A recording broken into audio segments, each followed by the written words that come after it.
little piss baby. You think you're so fucking cool, huh? You think you're so fucking tough? You talk a lot of big game for someone with such a small truck. Oh, look at those arms. Your arms look so fucking cute. They look like little cigarettes. I bet I could smoke you. I could roast you. And then you'd love it. You text me I love you. And then I'd fucking ghost you. 100 Gecs is a musical duo composed of Laura Less, previously known as Osno1, and Dylan Brady. They make music that's a part of a new wave of artists who fall under the umbrella of hyperpop, a subgenre of pop music that's characterized by taking tropes from pop music and pushing it to an extreme level. It's a genre that was pioneered by artists like Sophie and Charlie XCX, who have both been pushing the boundaries of pop music for years now. But although this style of hyperpop has been around for years, it's just now starting to gain mainstream attention and traction, now being more popular than ever before, with a wave of new and interesting artists coming along and adding their own unique spin on it. But even within this circle of extremely talented artists, 100 Gecs stands out as one of the loudest and most boundary-pushing hyperpop projects to come out within the past decade.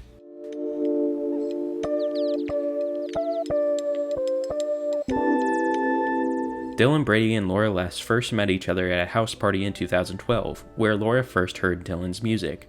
I mean, it didn't really feel like that when we met. I No. didn't It even didn't? know you. It took a while? Yeah. Yeah. How did you meet? House At party. A house party. Yeah. And- Dylan was like just somebody there, and people were like, "Oh, I'll play that song that you made with this other person," and Dylan played it, and I was like, "I hate you." Because it was so good? It was good. Yeah, it sounded good, and I was like, "Fuck you." Although this encounter didn't lead anywhere just yet, it did set them both on a course for collaborating in the future and what would eventually become the creation of 100 Gecs. Their first publicly released collaboration was Ditch a Body in the Laundry, a song from Laura's EP, Hello Kitty Skates to the Cemetery. It's an extremely depressing, mournful song that takes influences from alternative rock and traditional pop music, combining high-pitched auto-tuned vocals, including samples from the guitar on Adam's Song by Blink-182, and throwing in some ambient white noise to immerse the person listening into a very soul-crushing and melancholic atmosphere.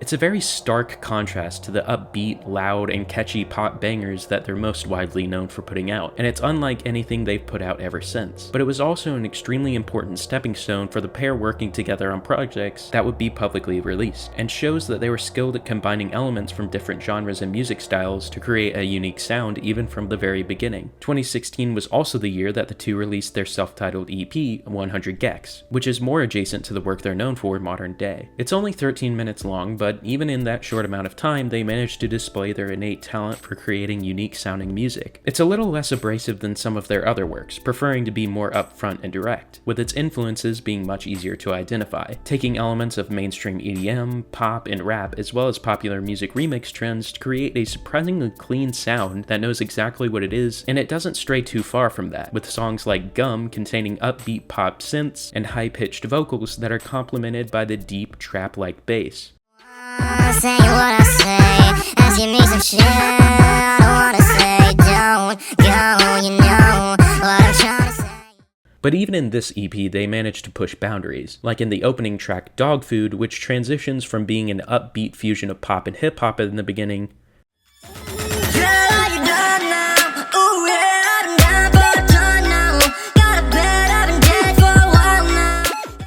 to being an extremely loud and harsh noise music song by the end.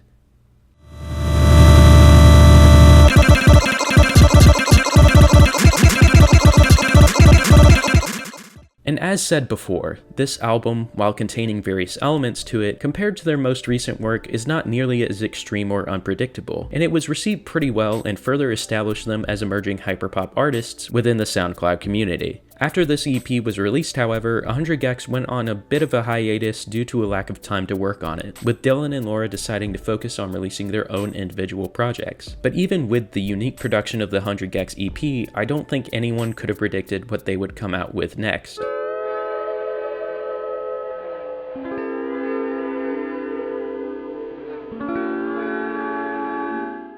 1000 Gecs dropped May 2019, and it's the most commercially successful and popular album that 100 Gecs has put out, and for good reason. It took everything from the first 100 Gecs EP and cranked it up to an extreme level. It was made almost entirely by Laura and Dylan sending each other Logic profiles of unfinished songs back and forth with each other, continuously adding to each other's work until they came out with a product that they were satisfied with. We'd get like a project file on like Logic, because we both use Logic on the computer, and so we can pretty easily send the files back and forth. Right.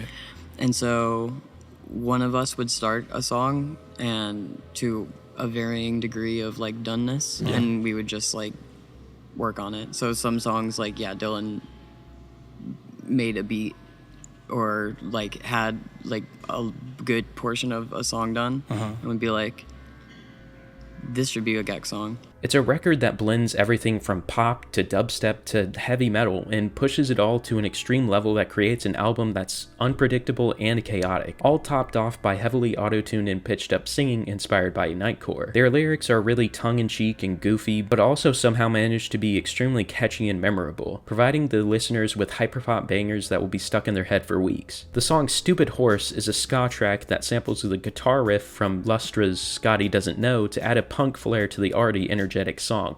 Stupid horse, I just fell out of the Porsche. Lost some money in my bank account.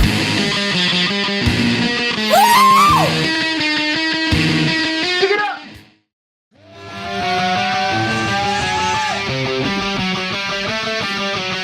Scotty doesn't know that Fiona and me do it in my van every Sunday.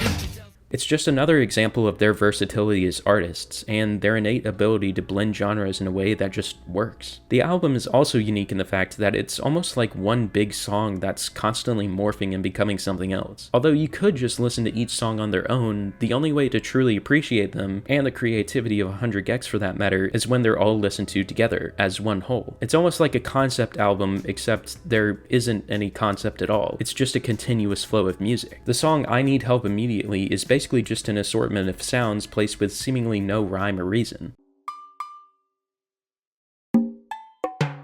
I need help immediately.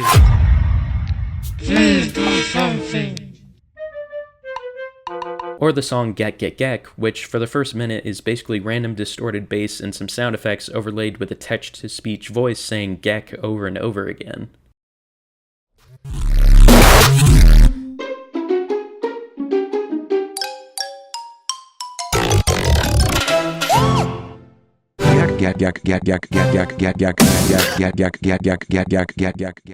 Both of these tracks are seemingly random, but they're actually both meant to emulate the feeling of how fun it is to scroll through splices and samples to use in songs. I Need Help Immediately, is that what it's called? And Gecs, Gecs, Gecs, Gecs, Gecs. Yeah. What's going on with those songs? It like there are times when I'm listening to it where it sounds almost like you're showing everyone your sample pack or something, but somehow Scrolling through Splice vibes, yeah. We love scrolling through Splice. Yeah. It's just kind of a fun song format. Yeah. Music. Will I be listening to these songs on their own? No, probably not. And if someone listened to these tracks with no context at all, they would probably be really confused. But within the context of the album and in relation to the other songs on it, they make sense, and it works well, holding the otherwise extremely chaotic and harsh album together, and giving the listener a more unique and just fun listening experience. As I said before, it's unpredictable, constantly morphing and jumping from one genre to the next. It's music that capitalizes on both previous and modern music trends, but their appeal doesn't just stop at the music. It's the way that the music came to be that also matters. 1000 Gecs is an album that was born out of intense love for internet culture and for music. The high-pitched auto-tune vocals are directly lifted from the Nightcore community, and a lot of the ways in which they mix their music aren't that different from the way people make remixes, and the blasted out and distorted bass that they use isn't that different from the trend of SoundCloud rappers like XXXTentacion doing the same thing in 2016. She put her 10 on my dick, look at my wrist about 10, just got a pound of the booth, bought that straight to the booth. 1,000 Gecs takes all these trends and condenses them into a record that's chaotic, but also really beautiful. It's like a love letter to the internet and to people who just love and enjoy music. Without the internet, it literally couldn't exist. I feel like sometimes we get so caught up in defining what good music is that we forget that listening to music doesn't have to be an extremely complex process. If you think something is good, then you should listen to it and not have to worry about what other people think about it. If you like to listen to nightcore remixes of anime openings or pop music or death grips or whatever, then you should. Sometimes the only important thing with music is just to have fun with it, and I think that's really what makes 100 Gecs special. They remind us that music is supposed to be fun. And throughout all this, they've managed to build a community of people who feel the same way. They're the only band that I can think of that can convince me that paying $5 for a VIP pass for a music festival in Minecraft is worth it. And the only band I can think of that can make a goofy song about Minecraft that unironically slaps pretty hard. Don't stop mining, don't stop grinding. That's the motto, don't stop mining, don't stop grinding. I got diamonds in my chest. And overall, I just really love their music. A lot of people don't like them because they see them as obnoxious or annoying, but what I see is a band that has a genuine passion for music and a love of the people that listen to it, and I think that's what makes them special. Well, that's gonna be all for this video. Thanks for watching, and this has been Slacker. See you next time.